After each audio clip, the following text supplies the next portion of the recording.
Hey, welcome back to the adventure. I'm your host, Zach Pieper. I hope you're having an adventurous day. So, if you somehow still haven't heard, I stream over on Twitch, and now we're dual streaming over on Kick because it's only a matter of time before Twitch bans my ass. And one of the things I like to do over on Kick is I like to argue/debate with chat. Chat kind of sets the tone for which one it is. You know, it all depends on whether or not you're actually willing to have a good faith debate. But I digress. I had someone come in who was willing to have a civil conversation, and so it turned into a debate about the 2020 election and voter fraud. And I wanted to share some of the conversation with you. It's not all here, but I want to highlight some things. And if this doesn't highlight the intellectual capacities of our ideological enemies, then nothing will. If he was exposing election fraud, he would say, my own votes could be fraud. Otherwise, what you're doing is you're telling progressives that the only way that there's fraud is that they're doing it. Now, for those of you who aren't super familiar with the academic language, that's what we would call a non sequitur, which means the thing that you said before your conclusion has absolutely no logical tie to the conclusion you made. It's one of the most common logical fallacies.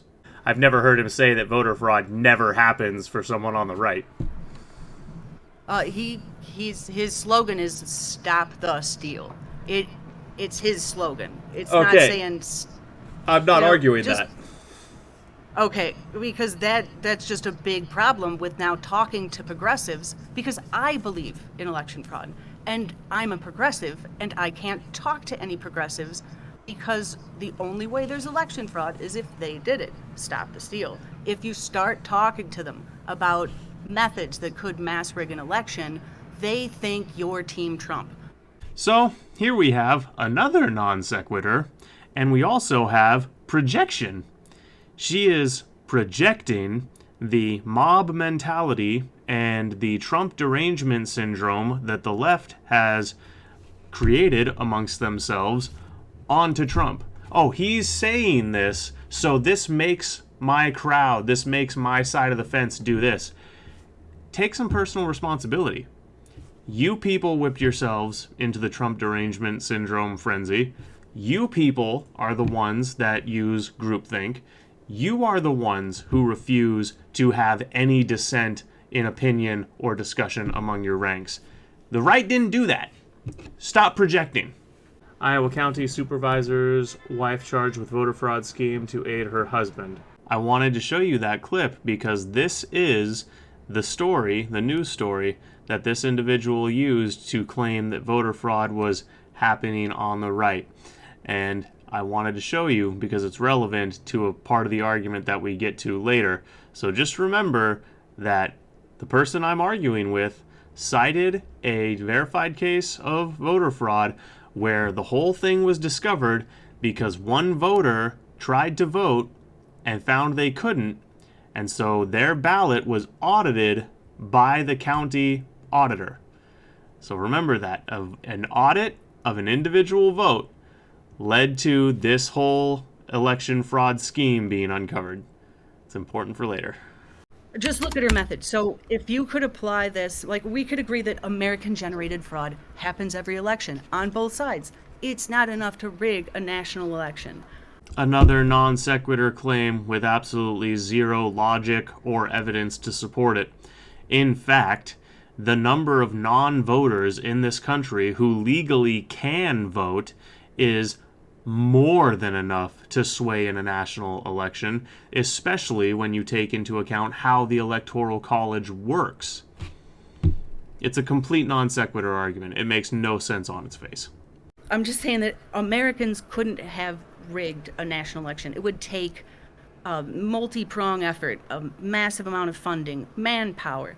And if you're using this method, you look at Kim Taylor's method, she would have been able to avoid getting caught if this non-voter hadn't shown up to vote. How would she have done that? By hacking state voter rolls, she would have been able to observe and avoid the duplicate. So apparently, there's no institution inside of U.S. borders that has large financial and technological resources, the ability to amass large amounts of both paid and volunteer manpower, that has a vested interest in altering the outcome of an election. That just doesn't exist within the U.S. What are you talking about? And she tacks on a nice little non sequitur right on the end of that one again by hacking the state voter rolls. Yes. And who has access to the state voter rolls? The two major political institutions that effectively run the entire government? The RNC and the DNC? Am I missing something here, or is your argument really completely 100% made up of non sequiturs? There's so many things that make him compromised by money. You know, once the rich have money, they don't...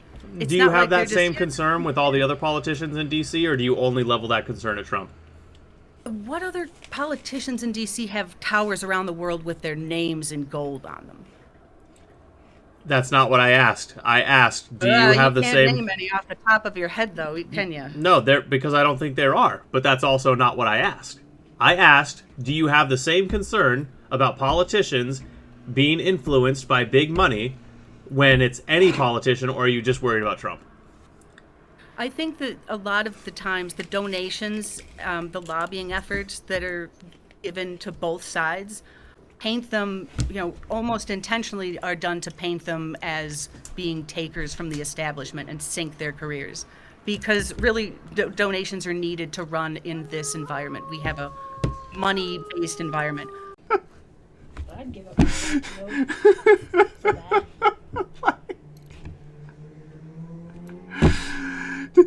They get donations to label them as establishment to sink their careers. They need those donations because we're in a money-based political environment. I contradicted myself in the same sentence. I'm allowed to vote. My question to you is that, why do you think that it has to be an outside source to do that? Like, there's organizations in this country that are organized and well-funded that have a vested interest in who runs the country. Because of what it needs to operate. It needs hordes of our stolen identities.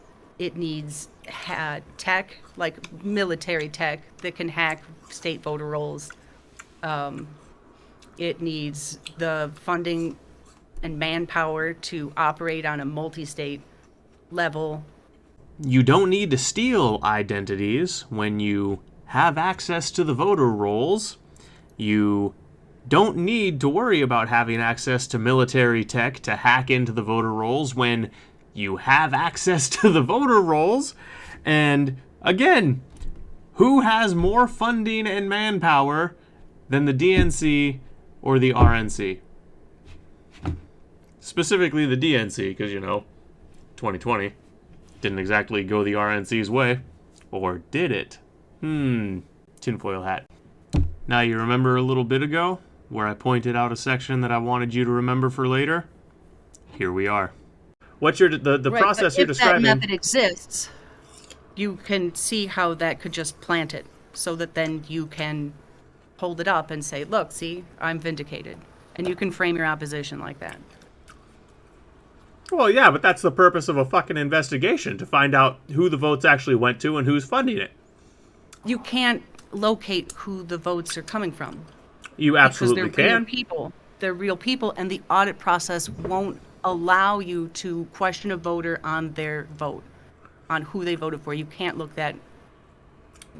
But what you can do is, when a bunch of votes were all filed in the exact same way, you can trace the origin and say, okay, is it logical and reasonable that all of these votes would be filed or submitted in this exact same way? And you can see what's at the root of this way. Is there an IP address? Is there a physical location? Is there a company? Whatever. And you can begin asking questions not related to how people voted. And they do this all the time. I mean, how do you, like, exactly what they did to find this gal cheating? They didn't ask anyone, correct me if I'm wrong, they didn't ask anyone, hey, how did you vote? They just found that some people did in fact No, they have a found in their duplicate vote. audits that most of the people that they contacted were uncontactable. They didn't have numbers that went to them, or they didn't have addresses that went to them. So we don't know how those people voted. All Okay. we know is that Trump pointed to one thing, and that So was a very mail-in, simple not way- absentee.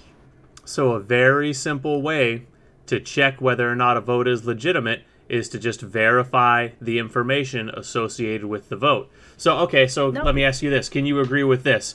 If we audit a sample of votes and 10% of the votes came from an illegitimate source, so you can't verify that they can't reach a person at the phone number, the address is the wrong address or doesn't exist, we should audit the whole election. Can you agree with that? No. You can't agree that if 10% of votes No, are because the illegitimate, audit we isn't shouldn't audit going the to election? Find anything. The audit still isn't going to find anything, and if it could, it's only going to find fraud that you know is there. Like, you would have to know exactly where to look if there was fraud. That's not that you true. could The recover. whole point of verifying a vote is to see whether or not a vote is legitimate. And then if you can trace anything related to the vote, to see if you can find the fraud have to- associated with that vote. It's not the vote. You You're have to essentially trace claiming right now that registration. there's no such thing as an investigation into voter fraud. You're saying that isn't You a have- thing that happens. Right, but after the fact, after it's mailed out, you can't catch it at that point. You have to locate it from the registration. So you have to look at the Airbnbs that were used.